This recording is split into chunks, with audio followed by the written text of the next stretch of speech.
Today we're going to be talking about augmentative and alternative communication, how we support individuals in expressing themselves. Yesterday we kind of focused mostly on the helping people understand stuff. Today we're going to help people with conveying what they want to convey.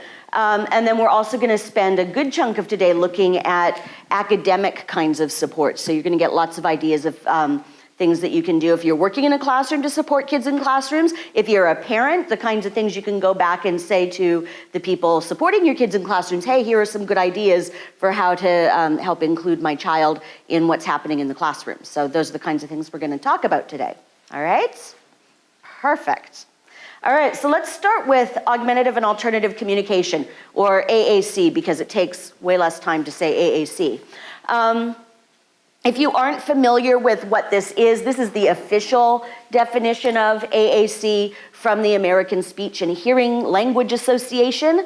And AAC is defined as a field or an area of research as well as clinical and educational practice that attempts to study and, when necessary, compensate for temporary or permanent impairments. So we're talking about individuals who might use AAC for the short term or across their lifespan, to address activity limitations, participation restrictions for those individuals who have speech-language production challenges, as well as speech-language production comprehension challenges, both spoken and written. So AAC really covers listening and speaking, right? So understanding and expressing oneself, both via through-the-air communication or reading, writing through print.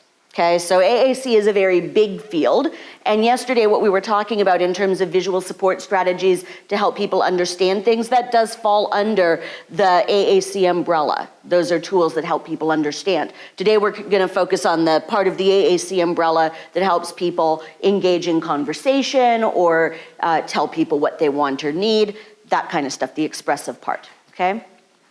So what we know for individuals with autism is that they often experience difficulties with expressive communication, and this looks different from one individual to the next. So some have really limited speech output.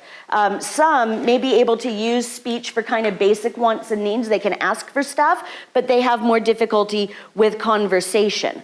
Right? Some individuals with autism don't have speech and acquire that in their early years. Perhaps their speech is delayed, but eventually it comes along. And there are other individuals with autism who may never have reliable speech, right? So it really does vary, and everything in between. So you guys are familiar with that, right? That individuals with autism have this quite varied sort of way of communicating, and what their communication skills look like are often quite different.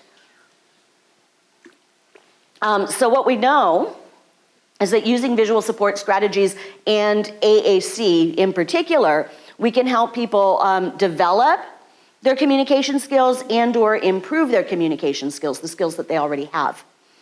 The one thing that people get nervous about when we start talking about AAC to help people communicate expressively for kids, particularly young kids who aren't talking, sometimes people are a bit reluctant to use AAC because they're afraid that if we give young children access to AAC, that they won't talk, right? And that AAC would interfere with them learning how to talk. And so people sometimes want to wait and not give children AAC, or parents are concerned when an SLP or a behavior consultant or a teacher says, you know, let's use a communication board, or let's use a voice output communication device because your child's not speaking. And they get a little bit nervous about that, well, if it's so easy, if I can just press a button and the machine will talk for me, why would my child talk? I don't want to do that, right? The research is very, very clear about this, that providing visual support strategies and using AAC techniques, including things like voice output devices, does not in any way interfere with the development of spoken language. We're talking about hearing kids, right? So think about it this way. If I'm a little kid who right now cannot produce speech, and I have no way of asking for what I want, and let's pretend that life really is all about getting cookies.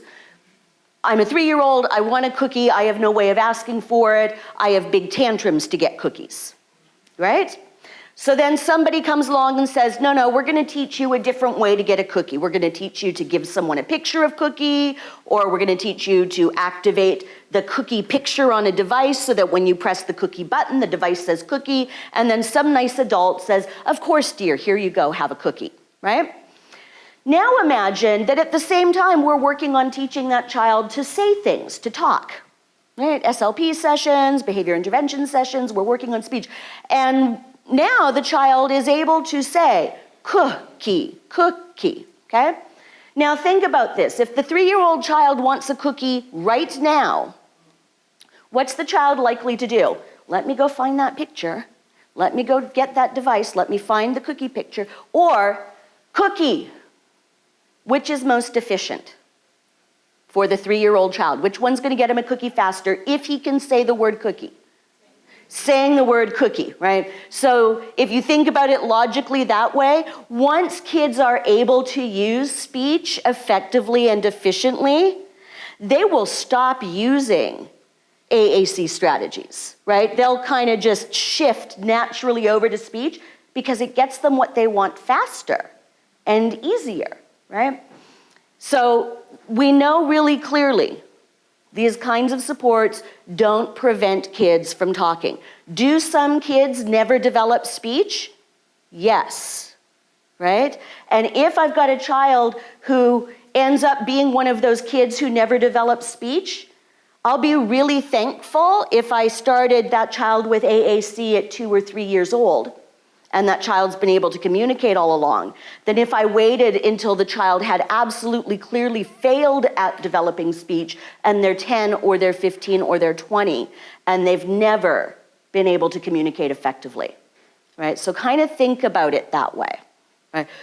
At the end of the day, right, because I come from a researching kind of background, the evidence is very clear. So you can be assured about that, and you can now go talk about it with other people, that there are kind of logical reasons why this is not true, that AAC is not going to prevent speech, but also that there is research evidence that says using these kinds of things aren't going to get in the way of speech. Okay, so that's my speech about that kind of issue about speech.